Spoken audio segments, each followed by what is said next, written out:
प्यारे विद्यार्थियों 10वीं क्लास की 11.2 एक्सरसाइज में तुहाडा स्वागत है। अज असीं क्वेश्चन नंबर 5 करन जा रहे हाँ, जिसकी स्टेटमेंट इस प्रकार है।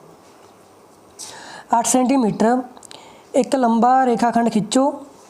ए नूं केंद्र मान के 4 सेंटीमीटर अर्ध व्यास दा एक चक्कर अते बी नूं केंद्र लैके 3 सेंटीमीटर अर्ध व्यास दा एक चक्कर खिंचो। हरेक चक्कर ते दूसरे चक्कर दे केंद्र तो केंद्र तो स्पर्श रेखावां दी रचना करो। तो इंग्लिश में कहते draw a line segment A B of length 8 centimetre taking A as centre. Draw a circle of radius 4 centimetre and taking B as centre. Draw another circle of radius 3 centimetre. Construct tangent to each circle from the centre of the other circle. तो अपन की कहा कहते आप एक A B रेखाखंड खिंचना गा जिस ए तो बी नाम दे देना इन्हों। फिर एक सर्कल आप ए ते बनाना गा, एक बी ते बनाना गा, ठीक है। तो इन्हों तो एक दूजे के सेंटर तो इस तरह करके स्पर्श रेखावां खिंचनियां ने आपां। तो देखो आप किवें करांगे। तो आप सवाल शुरू करते हैं।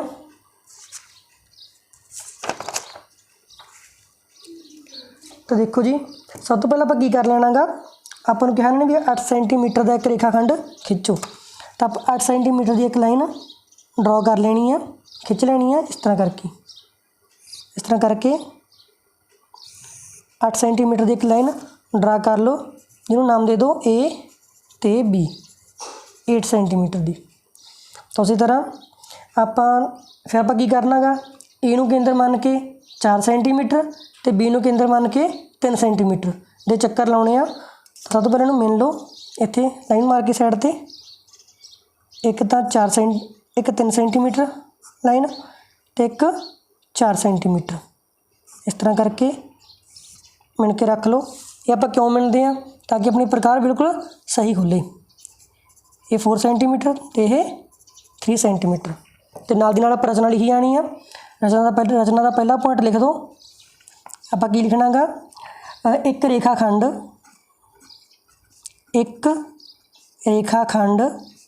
ए बी बराबर 8 सेंटीमीटर खिंचो। इंग्लिश में draw a line segment of A B equal to 8 centimetre. तो इस तरह दुआ की करना आप इस तरह मिनो 4 सेंटीमीटर इनू मिन के ए नूं केंद्र मान के एक सर्कल लगा दो इस तरह करके। ए नूं केंद्र मान के एक आप 4 सेंटीमीटर का सर्कल लाता तो उम्मीद फिर 3 सेंटीमीटर मिन लो इस तरह करके। 3 सेंटीमीटर मिन के फिर बी नूं केंद्र मान के एक सर्कल लगा दो तो 3 सेंटीमीटर का सर्कल बन गया। तो लिख दो इसनों, रचना नाल दी नाल लिखी जानी है। जे बाद लिखोगे तो बहुत कन्फ्यूजन हो जानी है। दूजा पॉइंट लिख दो, ए नूं केंद्र मान के 4 सेंटीमीटर अते बी नूं केंद्र मान के 3 सेंटीमीटर। अर्ध व्यास दे चक्कर खिंचो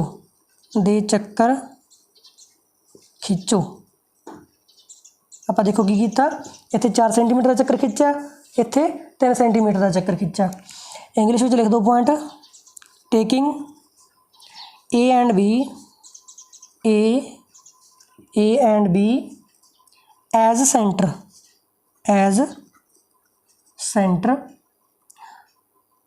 draw 2 circles of 4 centimetre and 3 centimetre radius. इत्थे लिख दो रेडियस। तो इन्ने रेडियस के आप 2 सर्कल ड्रा करते। इस बाद आप की करांगे, इस बाद आप जी ए बी रेखा गई ए बी लाइन आ, इनू समदुभाजित कर दो बाइसैक्ट कर दो ਅੱਧ ਤੋਂ ਵੱਧ प्रकार खोल के, इस तरह करके ਅੱਧ ਤੋਂ ਵੱਧ प्रकार खोल के इनू बाइसैक्ट कर दो।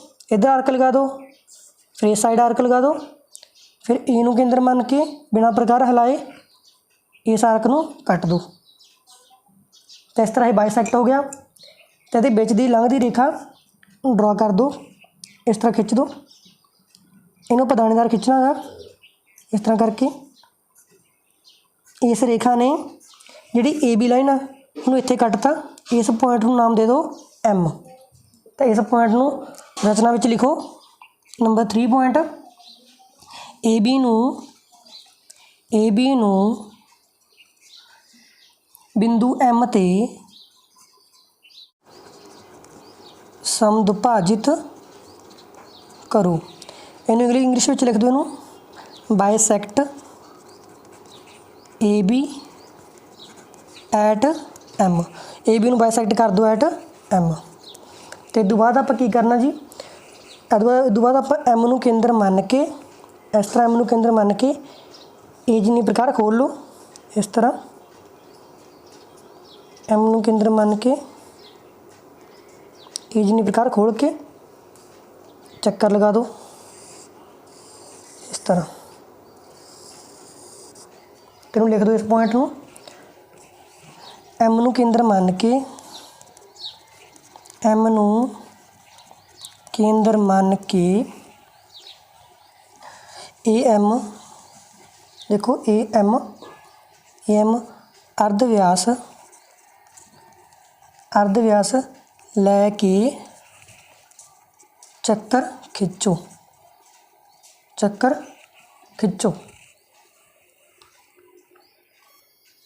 इस तो बाद इस पॉइंट में इंग्लिश में लिख दो taking M as centre draw a circle. M नू सेंटर मान के आप एक सर्कल ड्रा किया ऑफ ए एम रेडियस का। ये काम करने तो बाद आप की करना, मैं सिद्धू की करना। देखो जो नवा सर्कल बनाएगा इन्हें पुराने सर्कल में इत्थे कट्टिया, फिर इत्थे कट्टिया, फिर इत्थे कट्टिया। इन्होंने नाम दे दो सारा, इनू नाम दे दो आर, तो इनू नाम दे दो एस, इनू नाम दे दो क्यू, तो इनू नाम दे दो पी। तो पी क्यू आर एस इस तरह नाम दे दो इन्हों। रचना में लिख दो ये पॉइंट। नवा सर्कल एड़ा नवा सर्कल बनया, नवा चक्कर पुराने चक्करां नू बिंदु आर कोमा एस अते पी कोमा क्यू ते कटेगा। इंग्लिश में लिख दो इस पॉइंट नू new circle will intersect the previous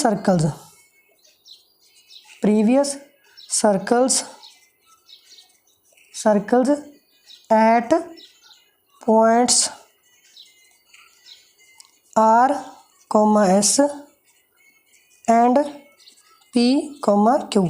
देखो जो न्यू सर्कल ने प्रीवियस सर्कल पुराने सर्कल नू इन्हां पॉइंटां ते कटता। 6वां पॉइंट अपना बस। इस तो बाद की करना आप बी नू क्यू नाल मिला दो, फिर बी नू एस नाल, ए नू पी नाल ते ए नू क्यू नाल इस तरह मैच कर दो। इन्होंने मिला दो इस तरह करके इन्हें दे नाल, फिर ए नू इस तरह करके पी नाल, फिर बी नू आर नाल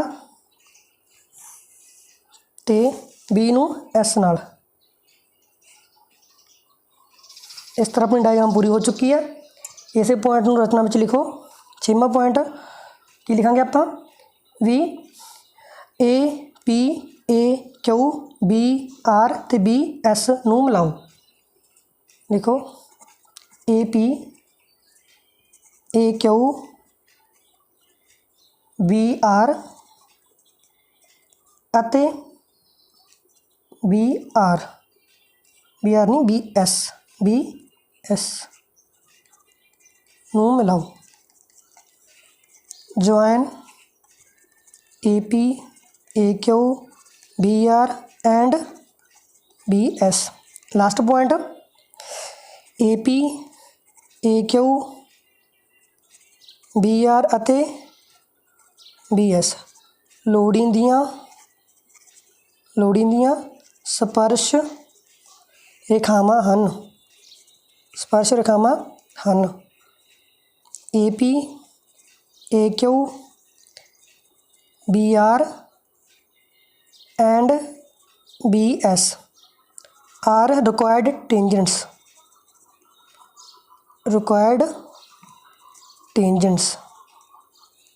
ਧੰਨਵਾਦ।